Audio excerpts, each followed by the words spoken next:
anak-anak hebat, berjumpa lagi dalam pembacaan Alkitab secara berurut.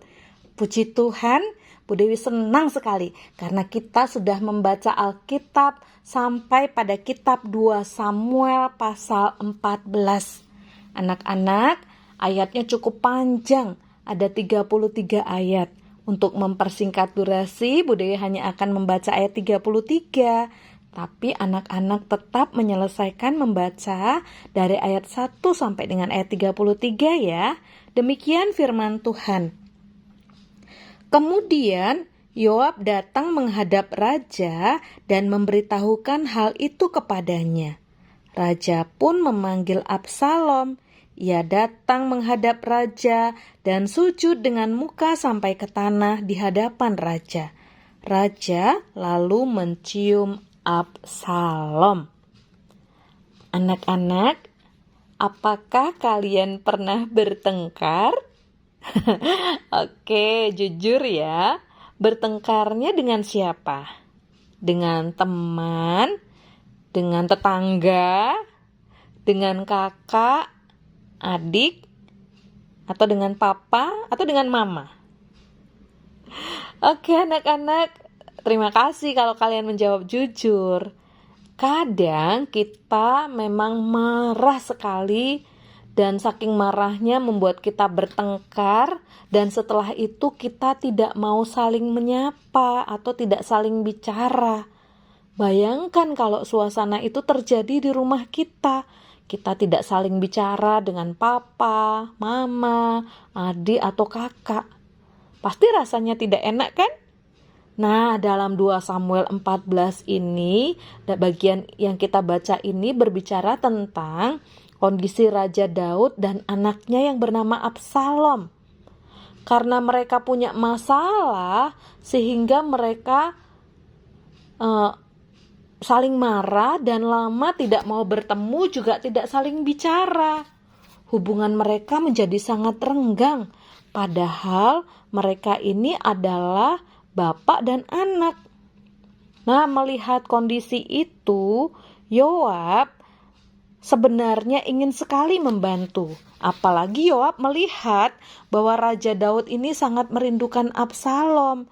Diam-diam, dia sering memperhatikan bagaimana sikap Daud yang memang sepertinya sangat rindu kepada anaknya itu. Lalu Yoab berusaha supaya anak dan ayahnya bisa bersatu kembali. Sampai akhirnya Absalom benar-benar diizinkan kembali ke Yerusalem. Dan setelah beberapa waktu Raja Daud memanggil Absalom dan mereka bertemu loh. Saat bertemu, Absalom sujud kepada ayahnya, yaitu Raja Daud, dan Raja Daud pun mencium Absalom sebagai tanda kasihnya. Walaupun setelah itu masih ada masalah yang harus diselesaikan memang, tapi kisah ini mengajarkan bahwa hubungan yang rusak itu perlu dipulihkan. Hubungan yang rusak perlu diperbaiki. Tuhan tidak senang kalau kita terus menyimpan marah atau dendam. Karena Tuhan ingin kita saling mengampuni, meminta maaf jika bersalah, dan mau berdamai. Anak-anak, untuk tugas yang pertama adalah menghafal dari Matius 5 ayat 9. Berbahagialah orang yang membawa damai, karena mereka akan disebut anak-anak Allah.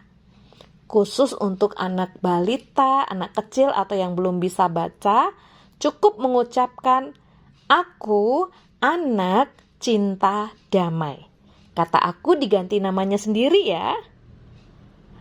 Anak-anak hebat, kalau hari ini kamu sedang marah, sedang bertengkar dengan teman atau saudara, ingat ya, jangan tunggu terlalu lama. Harus berani berkata maaf. Atau mengatakan, yuk kita berteman lagi. Karena hati yang mau mengampuni membuat Tuhan pasti sangat senang. Nah, pelajaran hari ini adalah yang pertama, jangan memelihara kemarahan. Yang kedua, berani meminta maaf ketika bersalah. Yang ketiga, harus mau mengampuni orang lain. Dan yang keempat, ini penting ya, jadilah pembawa damai dimanapun kalian berada. Nah anak-anak, untuk tugas yang kedua, Bu Dewi ingin anak-anak membuat video kalian berdoa supaya kalian bisa menjadi anak yang cinta damai, mau memaafkan, tidak suka bertengkar, atau kalian ingin menjadi anak yang disayang oleh semua orang. Nah, itu tugasnya ya. Bu Dewi tunggu video kalian. Terima kasih anak-anak hebat. Sampai berjumpa lagi dalam pembacaan Alkitab berikutnya. Tuhan Yesus memberkati. Bye.